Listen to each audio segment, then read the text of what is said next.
कल्पना कीजिए, एक छोटे बच्चे की आंखों में सपनों की चमक है, लेकिन समाज ने उसके चारों ओर अदृश्य बाधाएं खड़ी कर दी हैं। यह कथा शुरू होती है 14 अप्रैल 1891 को, जब मध्य प्रदेश के महू तत्कालीन फौजी छावनी में रामजी मालोजी सकपाल और भीमाबाई के घर 14वीं संतान का जन्म हुआ। नाम पड़ा भीमराव। उनका परिवार महार समुदाय से था, जिसे उस समय की कठोर सामाजिक व्यवस्था में अछूत कहा जाता था। एक ऐसा कलंक जो जन्म से ही उनके जीवन पर साया बन गया। रामजी सकपाल ब्रिटिश भारतीय सेना में सूबेदार थे और उनकी नौकरी ने परिवार को शिक्षा का दुर्लभ अवसर दिया। उस युग में उनके समुदाय के अधिकांश लोग शिक्षा से वंचित थे, लेकिन रामजी ने बच्चों को पढ़ाई के लिए हमेशा प्रेरित किया। वे समझते थे कि सामाजिक दलदल से मुक्ति का एकमात्र मार्ग ज्ञान ही है। भीमराव का बचपन सामान्य बच्चों जैसा न था। खेल कूद के बजाय उन्हें लगातार सवालों का सामना करना पड़ता। मैं दूसरों से अलग क्यों हूं?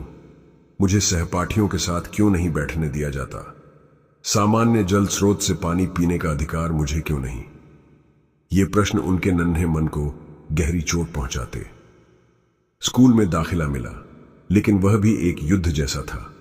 उन्हें कक्षा में अन्य बच्चों के साथ न बैठने दिया जाता। दरवाजे के पास एक अलग चटाई पर रहना पड़ता, जो वे खुद लाते ले जाते।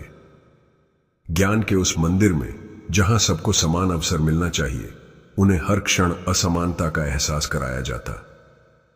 शिक्षक भी अक्सर भेदभाव भरे व्यवहार से उन्हें दबाने की कोशिश करते, लेकिन भीमराव की लगन अटल रही। यह संघर्ष न केवल उनके व्यक्तिगत जीवन को आकार देता गया, बल्कि पूरे भारत के भाग्य को बदलने वाली चिंगारी बन गया। बाबा साहेब ने बाद में साबित किया कि शिक्षा और दृढ़ संकल्प से कोई भी बाधा पार की जा सकती है। वे करोड़ों वंचितों की आवाज बने और संविधान जैसे अमर ग्रंथ के रचयिता। यह पुनर्रचित कथा बाबा साहेब के जीवन के मूल सार को दर्शाती है। अपमान से उपजी अमृत सी प्रेरणा और ज्ञान की सर्वोच्चता ध्यान नहीं देते थे। कोई उनकी कॉपी किताब को छूता तक नहीं था। सबको डर था कि कहीं वह अपवित्र न हो जाए। प्यास लगने पर भीमराव खुद स्कूल के नल या मटके से पानी नहीं पी सकते थे। अगर कोई चपरासी दया कर दे और ऊपर से उनके हाथों में पानी डाल दे, तो ही उनकी प्यास बुझती थी। जिस दिन चपरासी नहीं आता, उस दिन छोटे भीमराव को पूरा दिन बिना पानी के ही गुजारना पड़ता था। लेकिन यह सिर्फ पानी की प्यास नहीं थी, यह सम्मान की प्यास थी, बराबरी की प्यास थी, जो उनके भीतर दिन ब दिन और गहरी होती जा रही थी। ये वो घाव थे जो बाहर से दिखाई नहीं देते थे, पर आत्मा को भीतर तक छलनी कर रहे थे। ऐसी ही एक घटना ने उनके मन पर अमिट छाप छोड़ी। एक बार उन्हें अपने पिता से मिलने गोरेगांव जाना था। पिता ने स्टेशन पर पैसे भिजवाए थे, लेकिन खुद नहीं आ पाए। जब स्टेशन मास्टर को उनकी जाति का पता चला, तो उसका व्यवहार तुरंत बदल गया। कोई भी बैलगाड़ी वाला उन्हें अपने वाहन में बिठाने को तैयार नहीं था। बहुत मान मनौवल के बाद एक व्यक्ति इस शर्त पर तैयार हुआ कि वह किराया 2 गुना लेगा और गाड़ी खुद भीमराव और उनके भाई चलाएंगे, जबकि वह पैदल साथ साथ चलेगा। इस पूरे सफर में भी उन्हें पानी तक नहीं मिला। लोगों ने उन्हें कुएं से पानी निकालने से मना कर दिया, क्योंकि उनके छूने से पानी अपवित्र हो जाता। इस घटना ने बालक भीमराव को अंदर तक झकझोर दिया। उन्हें पहली बार एहसास हुआ कि यह समस्या कितनी गहरी, कितनी क्रूर है। यह केवल स्कूल या गांव तक सीमित नहीं थी, यह हर जगह थी। शायद उसी दिन, अनजाने में ही सही, उन्होंने तय कर लिया था कि वह इस अन्याय के खिलाफ लड़ेगा। रास्ता अभी साफ नहीं था, लेकिन मंजिल की एक धुंधली सी तस्वीर उनके मन में बनने लगी थी। इन अपमानों और कठिनाइयों के बीच एक चीज थी जो भीमराव का सहारा बनी, किताबें। उनके पिता ने उनमें अध्ययन की ऐसी लगन जगाई थी कि किताबें ही उनकी सबसे अच्छी दोस्त बन गईं। वह घंटों पढ़ाई में डूबे रहते। उनके एक शिक्षक कृष्णाजी केशव अंबेडकर, जो ब्राह्मण थे, ने भीमराव की प्रतिभा को पहचाना और उन्हें आगे बढ़ने के लिए प्रोत्साहित किया। वह अक्सर उन्हें अपने घर से खाना खिलाते और स्नेहपूर्वक मार्गदर्शन करते। उनके कहने पर ही स्कूल रिकॉर्ड में उनका उपनाम अंबाड़वेकर से बदलकर अंबेडकर कर दिया गया। यह एक छोटी सी घटना थी, लेकिन इसने दिखाया कि उस गहरे अंधकार में भी इंसानियत की कुछ रोशन किरणें मौजूद थीं। बाबा साहेब ने अपनी शुरुआती शिक्षा सतारा में पूरी की। बाद में उनका परिवार मुंबई चला आया। यहां उन्होंने एल्फिंस्टन हाई स्कूल में दाखिला लिया। यह उनके जीवन का एक नया अध्याय था। वातावरण कुछ बेहतर था, पर जाति का दंश अब भी उनके साथ था। इन सब कठिनाइयों के बावजूद उन्होंने शिक्षा पर पूरा ध्यान लगाया और 1907 में मैट्रिक परीक्षा पास की। उस समय उनके समुदाय में यह एक असाधारण उपलब्धि थी। इस सफलता पर पूरे समुदाय में जश्न मनाया गया। लेकिन यह तो बस शुरुआत थी। भीमराव की ज्ञान की प्यास अभी बुझी नहीं थी, बल्कि और प्रज्वलित हो गई थी। वह जानते थे कि असली संघर्ष अब शुरू होना है। मैट्रिक के बाद आगे की पढ़ाई के लिए पैसे की जरूरत थी, पर घर की आर्थिक स्थिति बहुत कमजोर थी। ऐसा लग रहा था जैसे उनका सफर यहीं रुक जाएगा। वह जीवन के उस मोड़ पर थे जहां हर रास्ता बंद दिखता है, पर मन के भीतर एक आवाज कहती है, रुकना मत। जहां से आगे का रास्ता बेहद धुंधला था। एक ओर सामाजिक बहिष्कार का अंधेरा, तो दूसरी ओर आर्थिक तंगी की ऊंची दीवार। ऐसे में सवाल था, भीमराव क्या करें? कौन उनकी मदद करेगा? क्या उनकी ज्ञान यात्रा यहीं थम जाएगी, या कहीं कोई शक्ति, कोई व्यक्ति आगे बढ़कर उन्हें वह अवसर देगा जिससे न सिर्फ उनकी बल्कि करोड़ों लोगों की तकदीर बदल सके? यह सवाल उनके भविष्य की नींव रखने वाले थे। जिस समाज ने हर कदम पर उन्हें ठोकरें दी, क्या उसी समाज से कोई उनकी सहायता के लिए आगे आएगा, या उन्हें खुद ही अपना रास्ता बनाना होगा? इन सवालों के उत्तर ही उनके जीवन के अगले अध्याय की कहानी कहते हैं। कैसे एक अछूत कहे जाने वाला व्यक्ति दुनिया के सबसे प्रतिष्ठित विश्वविद्यालयों तक पहुंचा, यह किसी चमत्कार से कम नहीं था। पर यह चमत्कार हुआ कैसे? किसने उस नन्ही चिंगारी को पहचान कर उसे मशाल बनने का मौका दिया? इसका उत्तर छिपा था बड़ौदा के महाराजा के एक ऐतिहासिक निर्णय में। एक ऐसा निर्णय जिसने भारत के इतिहास की दिशा ही बदल दी। अध्याय 2, ज्ञान की अतृप्त प्यास। जब शिक्षा ही सबसे बड़ा हथियार बन गई, पिछले अध्याय में हमने देखा कि कैसे बालक भीमराव ने सामाजिक अपमान और कठिनाइयों के बावजूद अपनी प्रारंभिक शिक्षा पूरी की। लेकिन बड़ा सवाल यह था, अब आगे क्या? उच्च शिक्षा का खर्च कौन उठाएगा? यहीं से कहानी में प्रवेश होता है एक ऐसे शख्स का जिन्होंने बाबा साहेब के जीवन की दिशा ही बदल दी। बड़ौदा के महाराजा सयाजीराव गायकवाड़ तृतीय।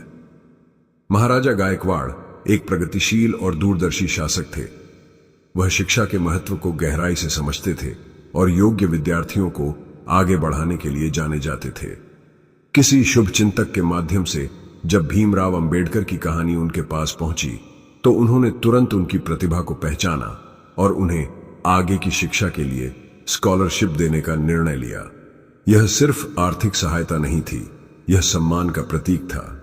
यह उस विश्वास की स्वीकृति थी कि प्रतिभा किसी जाति, वर्ण या सामाजिक बंधन की मोहताज नहीं होती। इस स्कॉलरशिप की मदद से भीमराव ने 1912 में मुंबई के एल्फिंस्टन कॉलेज से राजनीति विज्ञान और अर्थशास्त्र में स्नातक की डिग्री पूरी की। लेकिन यह तो बस शुरुआत थी। अब उनके पंख और ऊंची उड़ान भरने को तैयार थे। महाराजा गायकवाड़ ने उन्हें आगे की शिक्षा के लिए अमेरिका भेजने का निर्णय लिया। यह वह क्षण था जिसका भीमराव को जीवन भर इंतजार था। 1913 में मात्र 22 वर्ष की आयु में भीमराव अंबेडकर न्यूयॉर्क पहुंचे और कोलंबिया यूनिवर्सिटी में दाखिला लिया। अमेरिका उनके लिए एक बिल्कुल नई दुनिया थी। भारत में जहां उन्हें हर कदम पर अपनी जाति के कारण अपमान झेलना पड़ता था, वहीं यहां पहली बार उन्होंने स्वतंत्रता और समानता का अनुभव किया। यहां कोई उनसे यह नहीं पूछता था कि वे कौन हैं, किस जाति के हैं। वह पुस्तकालय में घंटों बैठ सकते थे, किसी भी होटल में खाना खा सकते थे, किसी भी व्यक्ति से सहजता से बातचीत कर सकते थे। यह आजादी उनके लिए किसी वरदान से कम नहीं थी। भीमराव ने इस अवसर का भरपूर उपयोग किया। वह दिन में 18-19 घंटे तक अध्ययन करते। अर्थशास्त्र, समाजशास्त्र, इतिहास, दर्शन शास्त्र, राजनीति विज्ञान, उन्होंने ज्ञान के हर क्षेत्र में खुद को पूरी तरह झोंक दिया। उनकी लगन और प्रतिभा ने उनके शिक्षकों को भी प्रभावित किया। कोलंबिया यूनिवर्सिटी में ही उन्होंने अपना पहला शोध पत्र लिखा। प्राचीन भारतीय वाणिज्य, एंशिएंट इंडियन कॉमर्स। 1915 में उन्होंने अर्थशास्त्र में मास्टर डिग्री प्राप्त की, लेकिन उनकी ज्ञान प्यास अब भी शांत नहीं हुई थी। अब वह और गहराई से समझना चाहते थे, समाज को, अर्थव्यवस्था को और उस असमानता को जिसने उनके जीवन को परिभाषित किया था। उन्होंने अर्थशास्त्र में अपनी मास्टर डिग्री हासिल की, लेकिन उनकी ज्ञान की प्यास अभी भी शांत नहीं हुई थी। भीमराव ने अपने दूसरे शोध पत्र भारत का राष्ट्रीय लाभांश, एक ऐतिहासिक और विश्लेषणात्मक अध्ययन, the national dividend of India, a historical and analytical study पर काम शुरू किया। इसी शोध के लिए बाद में उन्हें डॉक्टर ऑफ फिलॉसफी PhD किताबाओ आरी टी की उपाधि प्राप्त हुई। कोलंबिया में रहते हुए उन्होंने दुनिया के महान विचारकों के विचारों को गहराई से आत्मसात किया। उनके प्रोफेसर जॉन डेवी के विचारों का उन पर गहरा प्रभाव पड़ा। डेवी लोकतंत्र, समानता और सामाजिक न्याय के प्रबल समर्थक थे। बाबा साहेब ने फ्रांसीसी क्रांति के 3 आदर्श, स्वतंत्रता, समानता और बंधुत्व को अपने जीवन का मूल मंत्र बना लिया। उन्हें यह महसूस हुआ कि भारत की सामाजिक समस्याओं का समाधान सिर्फ राजनीतिक आजादी से नहीं होगा। इसके लिए एक सामाजिक क्रांति की जरूरत है, और उस क्रांति का सबसे बड़ा हथियार केवल और केवल शिक्षा हो सकती है। उन्होंने समझ लिया था कि जब तक समाज के सबसे निचले तबके के लोग शिक्षित नहीं होंगे, तब तक वे अपने अधिकारों के लिए संघर्ष नहीं कर पाएंगे। कोलंबिया में अपनी शिक्षा पूरी करने के बाद 1916 में उन्होंने लंदन की ओर रुख किया। वहां उन्होंने लंदन स्कूल ऑफ इकोनॉमिक्स में दाखिला लिया और साथ ही ग्रेज इन में कानून की पढ़ाई के लिए भी पंजीकरण कराया। उनका लक्ष्य था अर्थशास्त्र में डॉक्टरेट और साथ ही बैरिस्टर बनना, लेकिन किस्मत ने फिर परीक्षा ली। बड़ौदा राज्य की उनकी स्कॉलरशिप की अवधि समाप्त हो गई और उन्हें अनुबंध के अनुसार भारत लौटना पड़ा। महाराजा की सेवा में कार्य करने के लिए भीमराव के लिए यह वापसी अधूरी थी। वह ज्ञान के उस महासागर से अभी और मोती चुनना चाहते थे। लंदन से लौटते समय वे अपने साथ कुछ प्रिय किताबें लेकर आए थे, किताबें जो उनके लिए मित्र और प्रेरणा दोनों थीं। लेकिन दुर्भाग्य से जिस जहाज से वे पुस्तकें भेजी गई थीं, उसे एक जर्मन पनडुब्बी ने डुबो दिया। यह उनके लिए एक गहरा मानसिक आघात था। फिर भी उन्होंने हार नहीं मानी। उनके भीतर एक अटूट विश्वास था कि उन्हें अपनी अधूरी शिक्षा पूरी करने के लिए एक दिन फिर लंदन लौटना ही होगा। भारत लौटने पर उनका स्वागत कैसा हुआ? क्या दुनिया के सबसे प्रतिष्ठित विश्वविद्यालयों से मिली डिग्रियां उनकी जाति की पहचान को मिटा पाईं? शुरुआत में तो ऐसा लगा कि अब परिस्थितियां बदल चुकी हैं। उन्हें बड़ौदा रियासत में एक महत्वपूर्ण पद मिला, महाराजा के सैन्य सचिव का। यह एक अत्यंत सम्मानित पद था। भीमराव को लगा अब लोग शायद उनकी काबिलियत देखेंगे, न कि उनकी जात। लेकिन यह भ्रम अधिक देर टिक न सका। वह अपमान जो उन्होंने बचपन में झेला था, अब और भी भयावह रूप में लौट आया। एक उच्च शिक्षित, विदेश से पढ़कर आए अधिकारी होने के बावजूद उन्हें बड़ौदा में रहने के लिए कोई घर किराए पर देने को तैयार नहीं था। ऑफिस में चपरासी तक उन्हें फाइलें फेंक कर देते थे, इस डर से कि कहीं उन्हें छू न लें। उन्हें पीने के लिए पानी तक नहीं दिया जाता था। यह सब उनके लिए असहनीय पीड़ा थी। उन्हें समझ नहीं आ रहा था।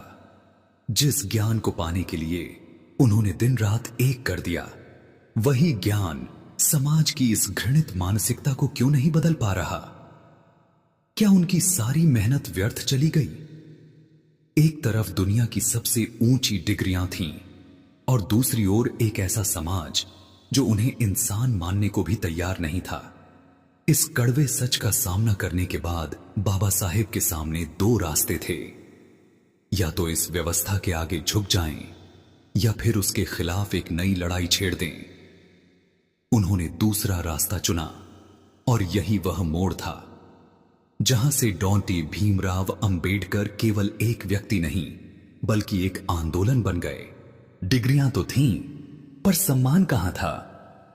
जैसा कि हमने पिछले अध्याय के अंत में देखा, बाबा साहेब आंबेडकर दुनिया के सबसे प्रतिष्ठित विश्वविद्यालयों से ऊंची डिग्रियां लेकर भारत लौटे थे। उनकी आंखों में एक सपना था, एक उम्मीद थी कि अब शिक्षा उनकी जाति की जंजीरों को तोड़ देगी। बड़ौदा के महाराजा सयाजीराव गायकवाड़ ने उन्हें अपने सैन्य सचिव के रूप में नियुक्त किया था।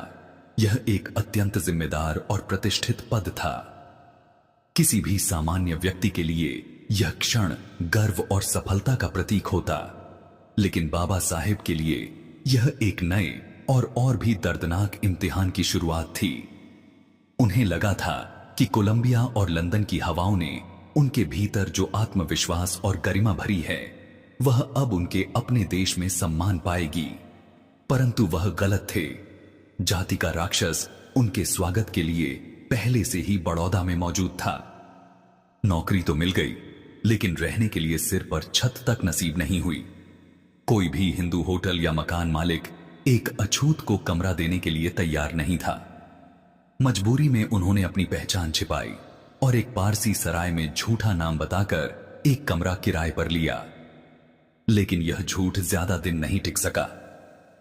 कुछ ही दिनों में जब सराय के लोगों को उनकी असली जाति का पता चला, तो एक रात कुछ पारसी लोग लाठियां और हथियार लेकर उनके कमरे के दरवाजे पर आ पहुंचे। उन्होंने उन्हें गालियां दी, धमकाया और तुरंत सराय खाली करने का आदेश दिया। सोचिए, उस व्यक्ति की मानसिक स्थिति क्या रही होगी जो कोलंबिया यूनिवर्सिटी में अपने प्रोफेसरों का चहेता था, जो लंदन स्कूल ऑफ इकोनॉमिक्स में अपनी बुद्धिमत्ता का लोहा मनवा चुका था।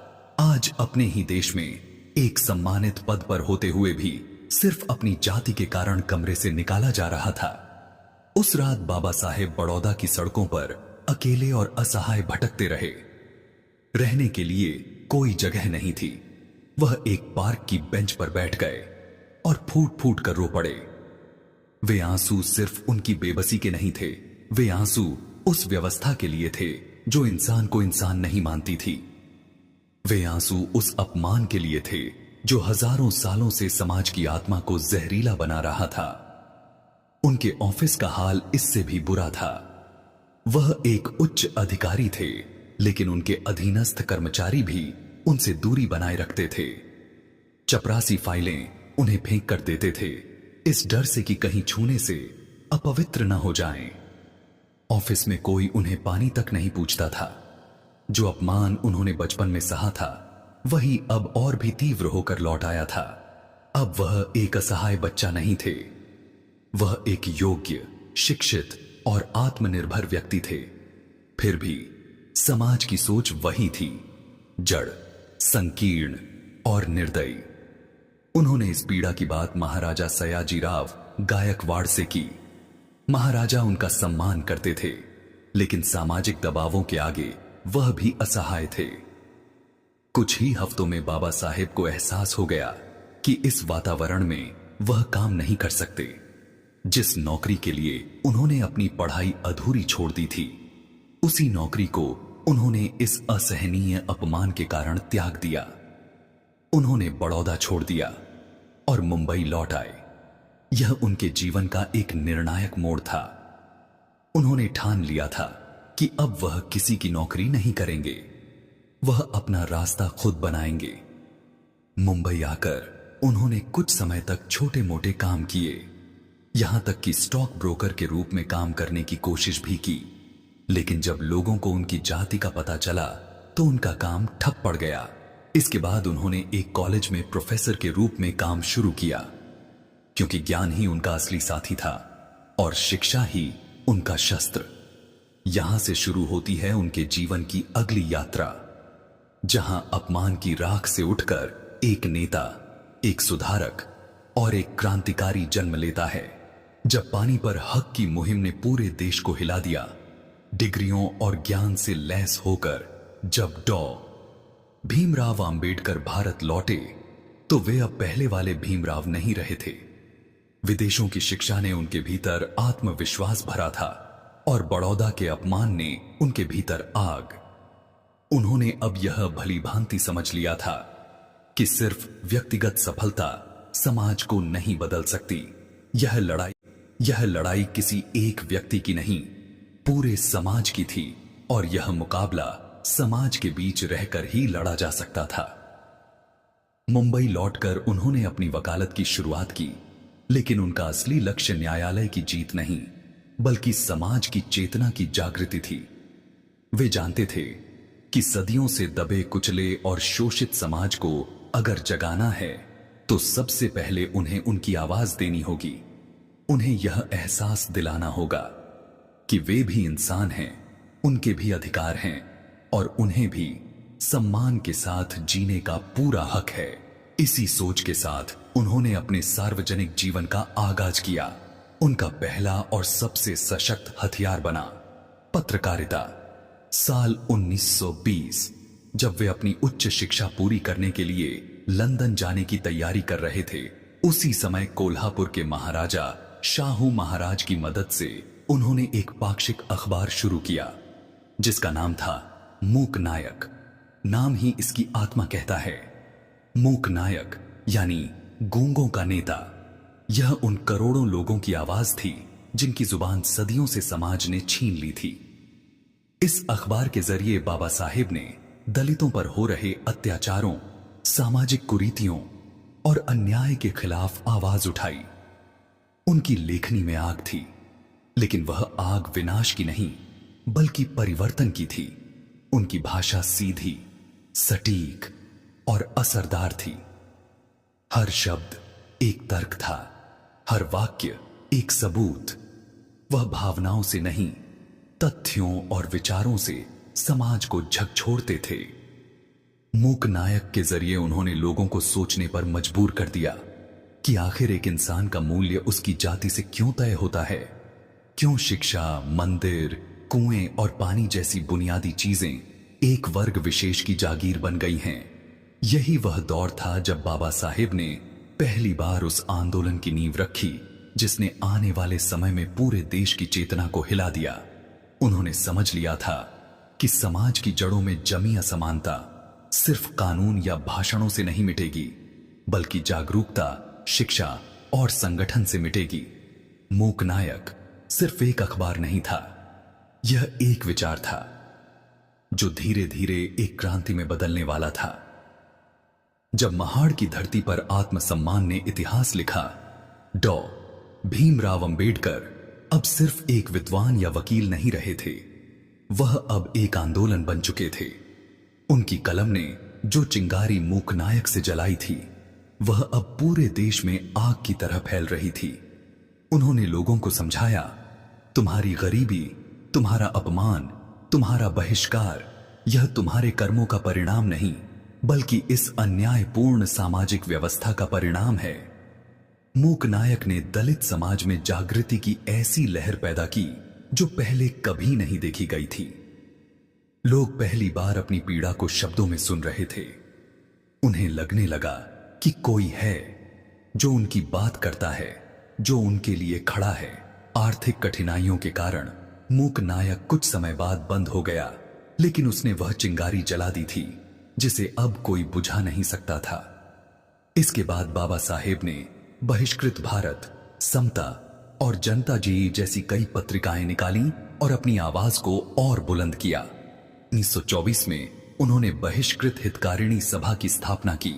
इस संस्था का उद्देश्य था दलित समाज में शिक्षा का प्रसार, उनकी सामाजिक आर्थिक स्थिति में सुधार और उनकी समस्याओं को समाज और सरकार के सामने रखना। इसका नारा था, शिक्षित बनो, संगठित रहो, संघर्ष करो। ये 3 शब्द आज भी दलित आंदोलन की आत्मा हैं। लेकिन अब बाबा साहेब सिर्फ लेखन नहीं करना चाहते थे, वे जमीन पर उतरकर संघर्ष करने को तैयार थे और इसी संघर्ष का प्रतीक बना महाड़ सत्याग्रह। महाड़ पानी से बढ़कर आत्मसम्मान की प्यास। महाड़ महाराष्ट्र के कोंकण क्षेत्र का एक छोटा सा कस्बा था। वहां एक सार्वजनिक तालाब था, चौदार तालाब। कहने को यह सार्वजनिक था, लेकिन दलितों को वहां से पानी लेने की मनाही थी। विडंबना यह थी कि 1923 में बॉम्बे लेजिस्लेटिव काउंसिल पहले ही यह प्रस्ताव पारित कर चुकी थी कि सभी सार्वजनिक स्थानों का उपयोग हर कोई कर सकता है। पर कानून कागज पर था, जमीन पर नहीं। बाबा साहेब ने इस अन्याय के खिलाफ आवाज उठाई। उन्होंने 20 मार्च 1927 को महाड़ में एक विशाल सम्मेलन बुलाया। हजारों दलित स्त्री पुरुष वहां इकट्ठा हुए। अपने जोशीले भाषण में बाबा साहेब ने कहा, हम यहां सिर्फ पानी पीने नहीं आए हैं, हम यहां यह साबित करने आए हैं कि हम भी इंसान हैं। उनके शब्दों ने सभा में बिजली सी दौड़ा दी। हजारों लोगों के साथ बाबा साहेब चौदार तालाब की ओर बढ़े। उन्होंने आगे बढ़कर तालाब का पानी पिया। यह सिर्फ पानी का एक घूंट नहीं था, यह हजारों वर्षों की गुलामी के खिलाफ पहला विद्रोह था। उनके पीछे पीछे हजारों लोगों ने पानी पिया। यह मानवाधिकारों की घोषणा थी, यह आत्मसम्मान का शंखनाद था। सवर्णों की प्रतिक्रिया और मनुस्मृति दहन, यह दृश्य सवर्ण समाज के लिए असहनीय था। उन्होंने सत्याग्रहियों पर हमला कर दिया। कई लोग घायल हुए और बाद में उन्होंने तालाब को शुद्ध करने के लिए गाय के गोबर और गोमूत्र से उसका शुद्धिकरण किया। लेकिन यह घटना बाबा साहेब को तोड़ नहीं सकी, बल्कि और अधिक दृढ़ बना गई। उसी वर्ष दिसंबर में उन्होंने फिर से महाड़ में एक और ऐतिहासिक सत्याग्रह की घोषणा की, मनुस्मृति दहन। बाबा साहेब मनुस्मृति को इस अन्यायपूर्ण जाति व्यवस्था की वैचारिक जड़ मानते थे। किस्सानी इयाली के दिसंबर 1927 हजारों लोगों की उपस्थिति में उन्होंने मनुस्मृति का सार्वजनिक दहन किया। यह कदम केवल प्रतीकात्मक नहीं था, यह एक बौद्धिक और सामाजिक क्रांति की शुरुआत थी। उन्होंने सीधे उस विचारधारा पर प्रहार किया जिसने सदियों से इंसानों के बीच दीवारें खड़ी की थीं। महाड़ सत्याग्रह ने बाबा साहेब को दलितों के अविवादित नेता के रूप में स्थापित कर दिया। अब वह सिर्फ एक विद्वान नहीं, बल्कि एक जुझारू योद्धा थे, जो अपने लोगों के हक और सम्मान के लिए हर कीमत चुकाने को तैयार थे। जब दो महापुरुष आमने सामने आए, महाड़ सत्याग्रह के बाद डॉ. भीमराव अंबेडकर अब केवल एक सामाजिक सुधारक नहीं रहे थे, वह एक आंदोलन, एक प्रतीक, एक विचार बन चुके थे। उन्होंने दलित समाज को एक नई पहचान दी, एक नया आत्मविश्वास दिया। उन्होंने लोगों को सिखाया, अधिकार मांगे नहीं जाते, अधिकार लिए जाते हैं। लेकिन यह संघर्ष अभी खत्म नहीं हुआ था। महाड़ तो बस एक शुरुआत थी।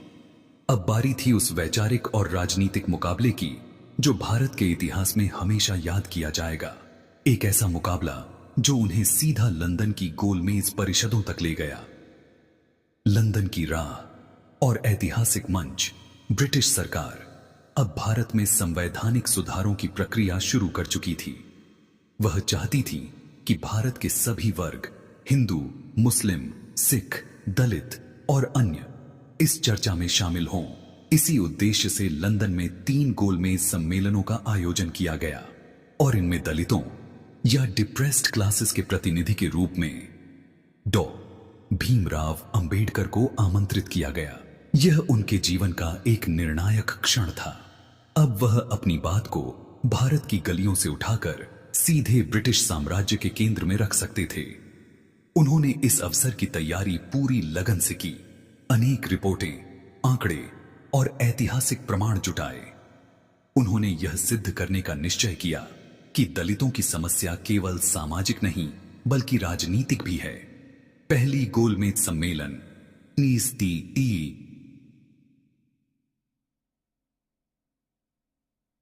लंदन में जब डॉन अंबेडकर ने अपनी बात रखी तो पूरा सम्मेलन सुनता रह गया। उनकी वाणी में तर्क था, उनकी बातों में दर्द था और उनके स्वर में एक दबे समाज की पुकार थी। उन्होंने स्पष्ट कहा, हमारे लिए स्वराज का अर्थ वही नहीं है जो आपके लिए है। जब तक हमें राजनीतिक अधिकार नहीं मिलते तब तक कोई भी आजादी हमारे लिए अधूरी है। उन्होंने ब्रिटिश सरकार से मांग की कि दलितों को अलग निर्वाचन क्षेत्र, सेपरेट इलेक्टोरेट्स दिया जाए, यानी कुछ सीटें केवल दलित उम्मीदवारों के लिए आरक्षित हों और उन पर केवल दलित मतदाता ही वोट करें। उनका तर्क सीधा था, अगर चुनाव संयुक्त होंगे तो दलित उम्मीदवार कभी सवर्णों के वोट के बिना नहीं जीत सकेंगे, और जो नेता सवर्णों के वोटों से जीतेगा वह उनके हित में नहीं बल्कि सवर्णों की इच्छा के अनुसार काम करेगा। हमारा प्रतिनिधि वही हो सकता है जिसे हम चुने, न कि जिसे कोई और चुनवाए। उनकी यह मांग भारतीय राजनीति में भूचाल की तरह थी। कांग्रेस सहित कई भारतीय नेता इससे चिंतित हो उठे। गांधी और अंबेडकर, दो दृष्टिकोण, दो रास्ते। 31 में दूसरी गोलमेज सम्मेलन में महात्मा गांधी कांग्रेस के एकमात्र प्रतिनिधि के रूप में लंदन पहुंचे। यहीं इतिहास का वह अध्याय शुरू हुआ जहां दो महापुरुष, दोनों भारत के भविष्य की चिंता में डूबे हुए, एक दूसरे के सामने खड़े थे। गांधी जी अंबेडकर की मांग के सख्त खिलाफ थे। उनका तर्क था कि अगर दलितों के लिए अलग निर्वाचन क्षेत्र बना दिया गया तो हिंदू समाज हमेशा के लिए विभाजित हो जाएगा। गांधी कहते थे, मैं अछूतों को हिंदू समाज का अभिन्न अंग मानता हूं। उन्हें अलग करना हिंदू धर्म को तोड़ देगा। दूसरी ओर डॉ. अंबेडकर का दृष्टिकोण सामाजिक यथार्थ पर आधारित था। उन्होंने कहा, आप हमें हिंदू समाज का हिस्सा कहते हैं, लेकिन हमें मंदिरों में घुसने नहीं देते, हमारे साथ एक ही कुएं से पानी नहीं पीते। अगर हम आपके समाज का हिस्सा हैं तो फिर यह व्यवहार क्यों? यह टकराव केवल दो व्यक्तियों का नहीं था, यह दो विचारधाराओं का संघर्ष था। एक तरफ गांधी का समाज सुधार के भीतर परिवर्तन का रास्ता, और दूसरी ओर अंबेडकर का संरचनात्मक क्रांति का मार्ग।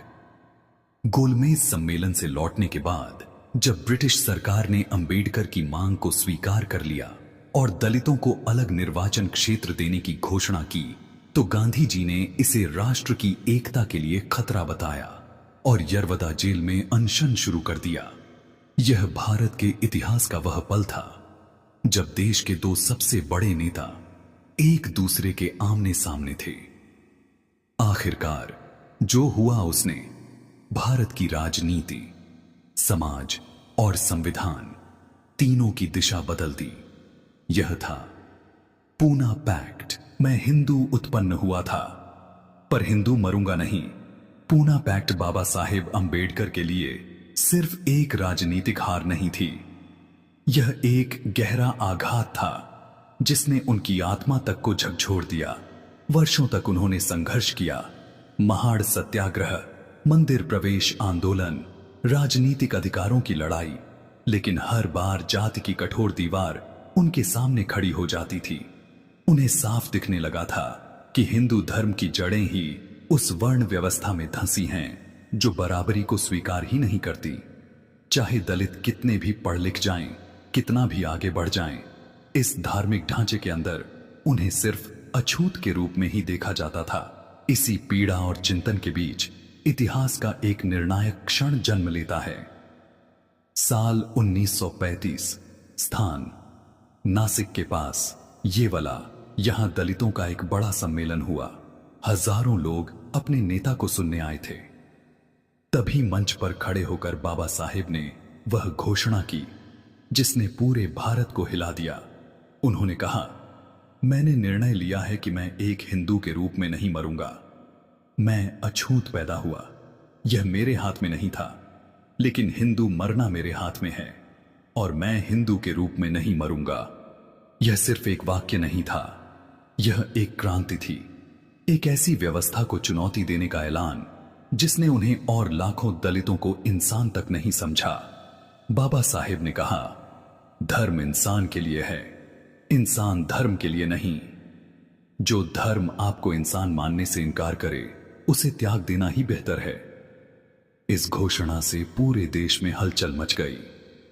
गांधी जी से लेकर हिंदू महासभा तक सबने उनसे निवेदन किया कि वे धर्म मत बदलें। लोगों ने कहा कि सुधार अंदर से ही आते हैं, लेकिन बाबा साहेब का जवाब साफ था, मैंने सुधार की हर कोशिश कर ली है।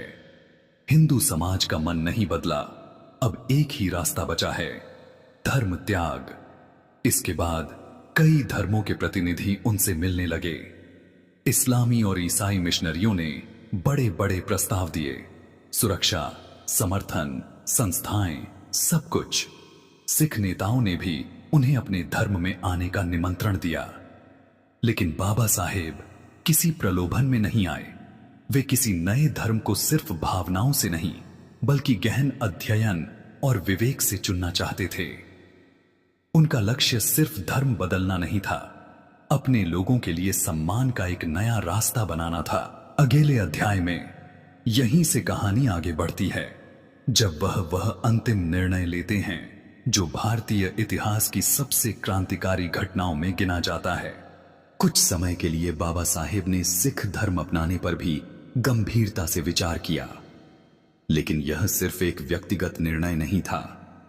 यह करोड़ों दलितों के भविष्य और उनकी आने वाली पीढ़ियों की दिशा तय करने वाला फैसला था। इसलिए वह किसी भी जल्दबाजी में कदम नहीं उठाना चाहते थे। बाबा साहेब जानते थे कि अगर वह एक शोषणकारी व्यवस्था से निकलकर किसी दूसरी ऐसी व्यवस्था में चले गए जो भारत की मिट्टी, संस्कृति और तर्कशील परंपरा से मेल न खाती हो, तो यह उनके समाज के साथ अन्याय होगा। उनकी तलाश एक ऐसे धर्म की थी जो तर्क पर आधारित हो, करुणा पर आधारित हो, समानता पर आधारित हो और स्वतंत्रता पर आधारित हो। एक ऐसा धर्म जो सिर्फ आध्यात्मिक शांति ही न दे, बल्कि सामाजिक सम्मान, आत्मविश्वास और मनुष्य होने का अधिकार भी दिलाए। इसी खोज में बाबा साहेब ने दुनिया के सभी बड़े धर्मों का गहराई से अध्ययन किया। इस्लाम, ईसाईयत, सिख धर्म और विशेष रूप से बौद्ध धर्म। यह खोज 1-2 महीनों की नहीं थी, यह कई साल चली। उन्हीं वर्षों में वह राजनीति में भी सक्रिय रहे।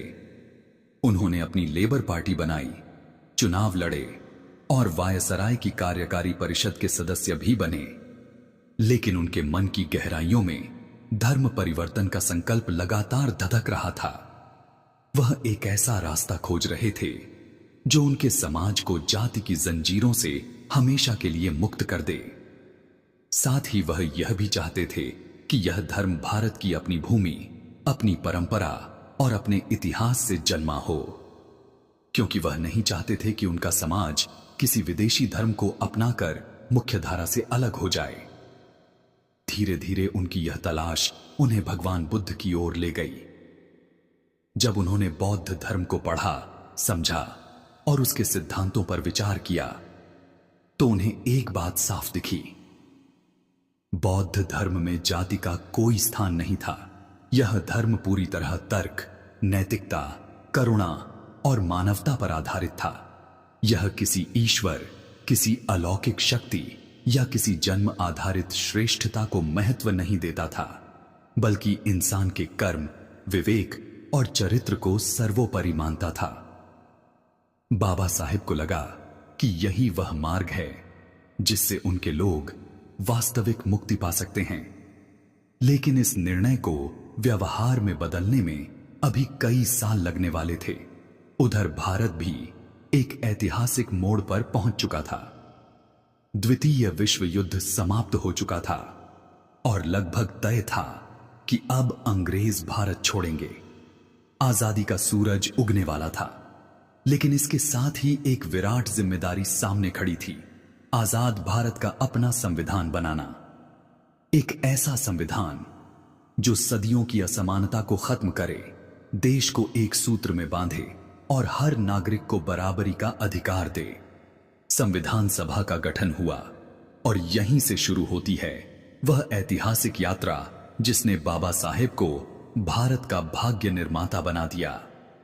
धर्म परिवर्तन की उनकी व्यक्तिगत खोज और संविधान निर्माण की उनकी सार्वजनिक जिम्मेदारी, ये दोनों यात्राएं एक साथ आगे बढ़ीं। उन्होंने ऐसा संविधान तैयार किया जिसमें हर जाति, हर धर्म, हर वर्ग और हर इंसान को समान अधिकार सुनिश्चित किया गया। इस पूरी कहानी का अगला अध्याय बताता है कि बाबा साहेब ने कैसे करोड़ों लोगों की नियति बदलने वाली भारत के संविधान की रचना की। संविधान सभा का गठन हो चुका था और इसी सभा में एक ऐसा फैसला लिया गया जिसने भारत के इतिहास को हमेशा कि बाबा साहेब ने कैसे करोड़ों लोगों की नियति बदलने वाली भारत के संविधान की रचना की। संविधान सभा का गठन हो चुका था और इसी सभा में एक ऐसा फैसला लिया गया जिसने भारत के इतिहास को हमेशा हमेशा के लिए बदल दिया। जिस व्यक्ति ने कांग्रेस और गांधी जी की नीतियों की बार बार कड़ी आलोचना की थी, उसी बाबा साहेब भीमराव आंबेडकर को संविधान सभा का सदस्य चुना गया। शुरुआत में बहुत से लोग हैरान थे। उन्हें लगा कि बाबा साहेब सरकार का हिस्सा बनकर केवल विरोध ही करते रहेंगे, लेकिन जल्द ही सबको उनकी बुद्धिमत्ता, उनकी तर्क शक्ति और उनके राष्ट्र प्रेम का एहसास हो गया। और फिर आया वह क्षण जिसने भारतीय लोकतंत्र की नींव रख दी, जब संविधान का मसौदा तैयार करने के लिए प्रारूप समिति ड्राफ्टिंग कमेटी बरसाई की बनाई गई। सभा के सभी सदस्य एक मत से बाबा साहेब को इसका अध्यक्ष चुनते हैं। यह इतिहास की सबसे प्रेरणादायक घटनाओं में से एक थी। जिस बच्चे को कभी स्कूल में एक कोने में बैठाया जाता था, आज उसी व्यक्ति के हाथों में पूरे भारत का भविष्य लिखने की जिम्मेदारी थी। भारत जैसा विशाल, विविध और जटिल देश, जहां सैकड़ों भाषाएं, संस्कृतियां, धर्म और जातियां थीं, उसके लिए संविधान लिखना कोई साधारण काम नहीं था। लेकिन बाबा साहेब ने इस चुनौती को पूरे साहस के साथ स्वीकार किया। उन्होंने दुनिया के लगभग 60 देशों के संविधानों का अध्ययन किया। उन्होंने हर देश से सबसे अच्छे सिद्धांत लिए और उन्हें भारतीय परिस्थितियों के अनुसार ढाला। उनकी तबीयत अक्सर खराब रहती थी, लेकिन फिर भी वे दिन रात काम करते रहे। प्रारूप समिति के कई सदस्य अपनी व्यस्तताओं के कारण बैठकों में शामिल नहीं होते थे, इसलिए संविधान लिखने का सबसे बड़ा भार अकेले बाबा साहेब के कंधों पर आ गया। बाबा साहेब केवल एक राजनीतिक दस्तावेज नहीं लिख रहे थे, वह भारत का नया सामाजिक भविष्य गढ़ रहे थे। उनका सपना एक ऐसा देश था जहां हर इंसान कानून की नजर में बराबर हो, किसी के साथ जाति, धर्म, भाषा, लिंग या जन्म के आधार पर भेदभाव न हो और हर नागरिक को सम्मान और अवसर मिले। इसीलिए संविधान के केंद्र में उन्होंने मौलिक अधिकारों को रखा। समानता का अधिकार, स्वतंत्रता का अधिकार, शोषण के खिलाफ अधिकार, धार्मिक स्वतंत्रता और शिक्षा व संस्कृति के अधिकार।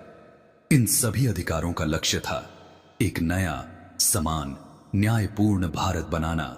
और फिर उन्होंने किया वह काम जो हजारों साल की सामाजिक बेड़ियों पर सबसे बड़ा प्रहार था, अनुच्छेद 17, जिसने अस्पृश्यता को एक दंडनीय अपराध घोषित कर दिया। यह इतिहास की उस कुप्रथा पर सबसे मजबूत कानूनी चोट थी जिसने सदियों तक करोड़ों लोगों को इंसान तक नहीं समझा। लेकिन बाबा साहेब जानते थे कि केवल कानून लिख देने से समाज नहीं बदल जाता। जिन समुदायों को सदियों से दबाया गया है, उन्हें बराबरी के स्तर तक लाने के लिए विशेष सहारे की जरूरत होगी।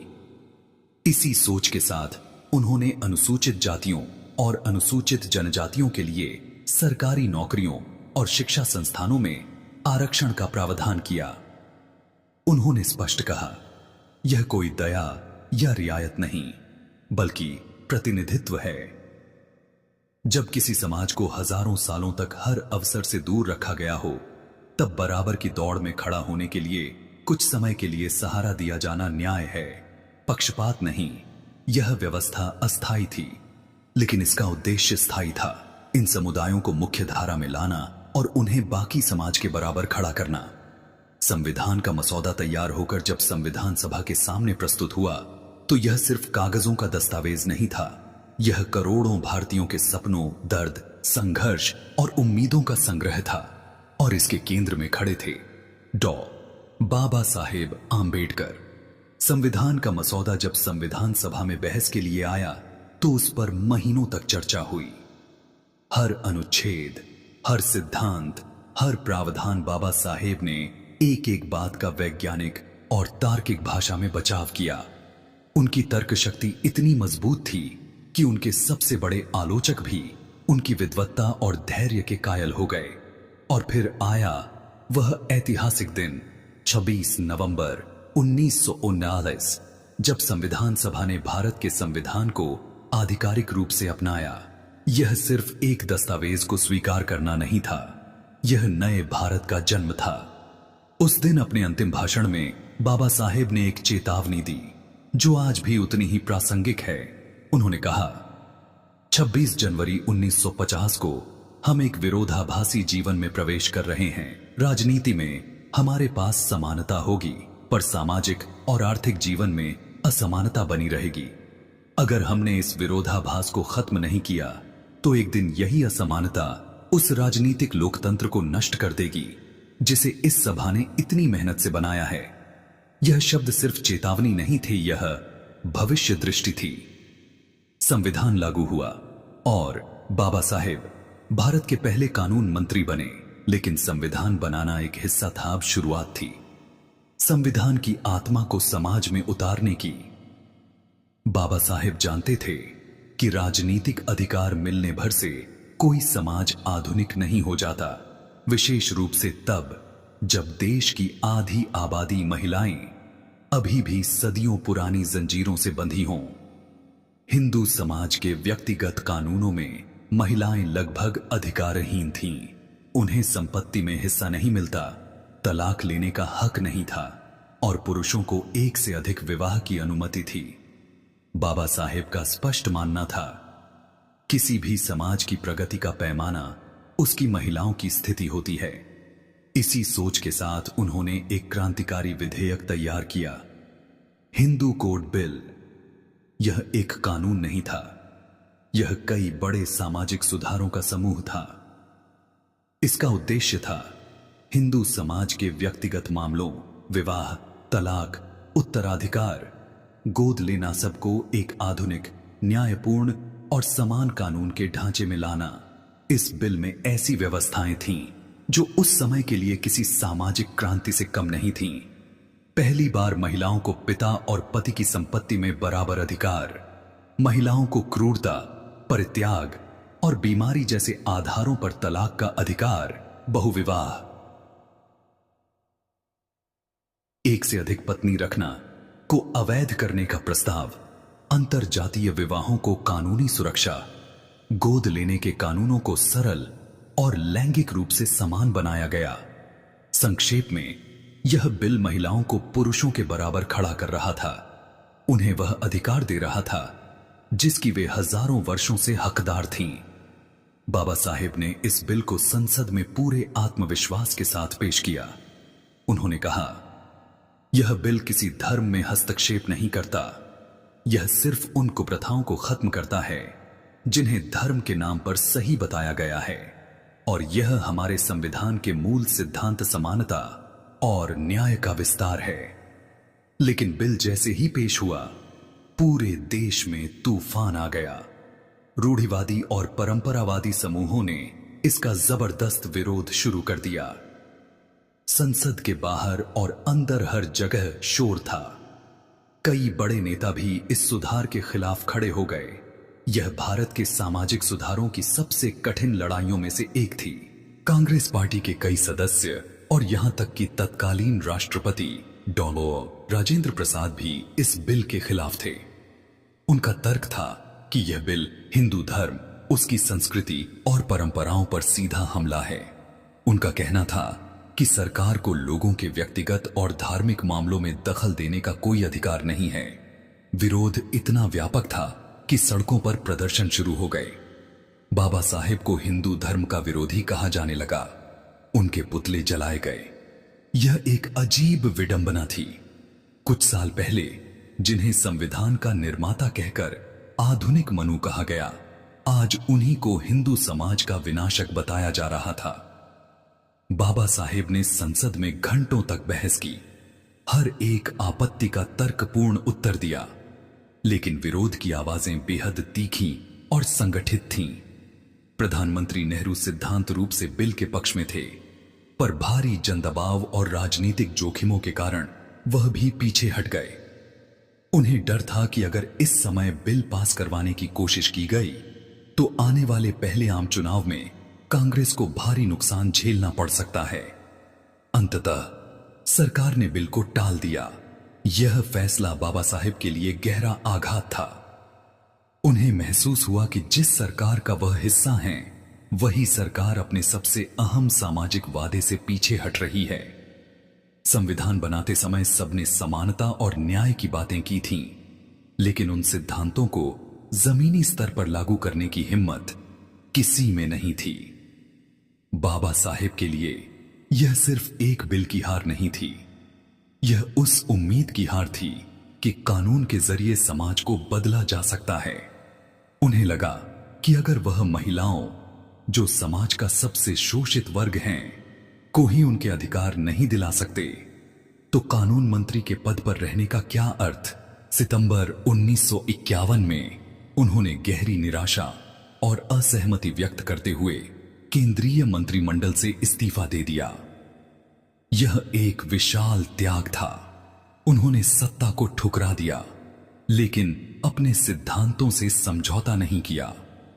हालांकि बाद में नेहरू सरकार ने बिल को अलग अलग हिस्सों में बांटकर हिंदू विवाह अधिनियम, हिंदू उत्तराधिकार अधिनियम जैसे कानून पास किए, लेकिन उस समय पूरे बिल का एक साथ पास न होना बाबा साहेब के लिए गहरी पीड़ा का कारण बना।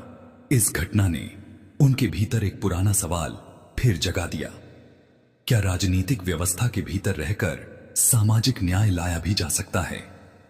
हिंदू कोड बिल के इस कड़वे अनुभव ने 1935 के येवला में लिए गए उनके संकल्प को फिर से जीवित कर दिया।